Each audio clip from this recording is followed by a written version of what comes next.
దివ్యాంగుల పెన్షన్స్ లో 3,000 నుంచి 6,000 చేశాము, 5,000 నుంచి 15,000 చేశాము. అయితే గత ప్రభుత్వం ఏర్పడిన కొద్ది రోజుల్లోనే కోనసీమ జిల్లాలో అలాగే కడప జిల్లాలో కలెక్టర్కి వచ్చినటువంటి ఫిర్యాదుల మేరకు అక్కడ ఉన్నటువంటి కలెక్టర్స్ వెరిఫికేషన్ చేయగా గత గవర్నమెంట్ లో చాలా బోగస్ పెన్షన్, చాలా బోగస్ డిజేబిలిటీ సర్టిఫికేట్స్ ఇష్యూ చేశారని, దానివల్ల అనర్హులు చాలా మంది డిజేబిలిటీ పెన్షన్స్ తీసుకుంటున్నారనే విషయం వెలుగులోకి వచ్చింది. అప్పుడు గౌరవ ముఖ్యమంత్రి గారు ఇది ఎంతవరకు కరెక్ట్ అన్నది ఒక విశ్లేషణ చేయమంటే, వికలాంగుల పెన్షన్ గత 5 సంవత్సరాల్లో సుమారు 2,07,000 మంది కొత్త మందికి ఇవ్వడం జరిగింది. అంతకు ముందు ఉన్నటువంటి నెంబరు 6 లక్షలు. 15 సంవత్సరాలుగా 6 లక్షలు ఉంటే కేవలం 5 సంవత్సరాల్లోనే 2,10,000 పెన్షన్స్ కొత్తగా ఇవ్వడం జరిగింది. ఎందుకు అలాగే ఇవ్వడం జరిగింది అనేది విశ్లేషణ చేయగా, చాలా అనర్హులకి గత పరిపాలనలో అనర్హులకి చాలా మందికి పెన్షన్స్, వికలాంగుల పెన్షన్ సర్టిఫికేట్స్ ఇవ్వడం జరిగింది అనేది వెలుగులోకి రాగా, మేము మొత్తం అన్ని సర్టిఫికేట్స్ ని కూడా వెరిఫై చేయమని గౌరవ ముఖ్యమంత్రి గారు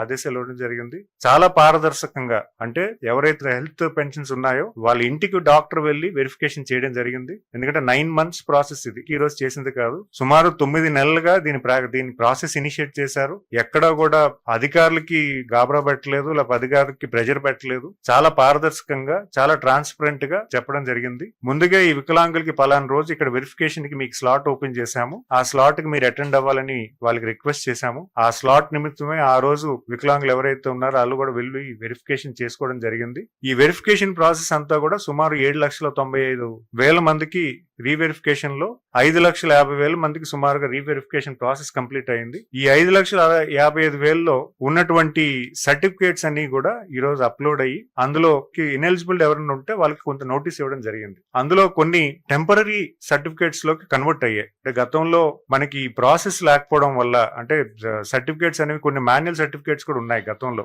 యాక్చువల్ గా డిజేబిలిటీ యాక్ట్ అనేది 2016లో వచ్చింది. అది అంతకు ముందు ఉన్నటువంటివన్నీ కూడా manual certificates. So manual certificates అన్ని కూడా కొన్ని టెంపరరీ సర్టిఫికేట్స్ కింద కన్వర్ట్ అవ్వడం జరిగింది. కానీ వాళ్ళకి ఎలిజిబిలిటీ ఉంటే మాత్రం, వాళ్ళకి 40% కన్నా ఎక్కువ ఉంటే మాత్రం వాళ్ళకి కూడా అర్హుల్లో కలపమని చెప్పి మన గౌరవ ముఖ్యమంత్రి గారు నిన్న మాకు అందరికీ కూడా ఆదేశాలు ఇవ్వడం జరిగింది. సో వాళ్ళు కూడా కన్సిడరేషన్ చేస్తూ రేపు పెన్షన్ వాళ్ళకి ఆగకుండా చేయడానికి కూడా మేము కార్యాచరణ చేస్తున్నాము.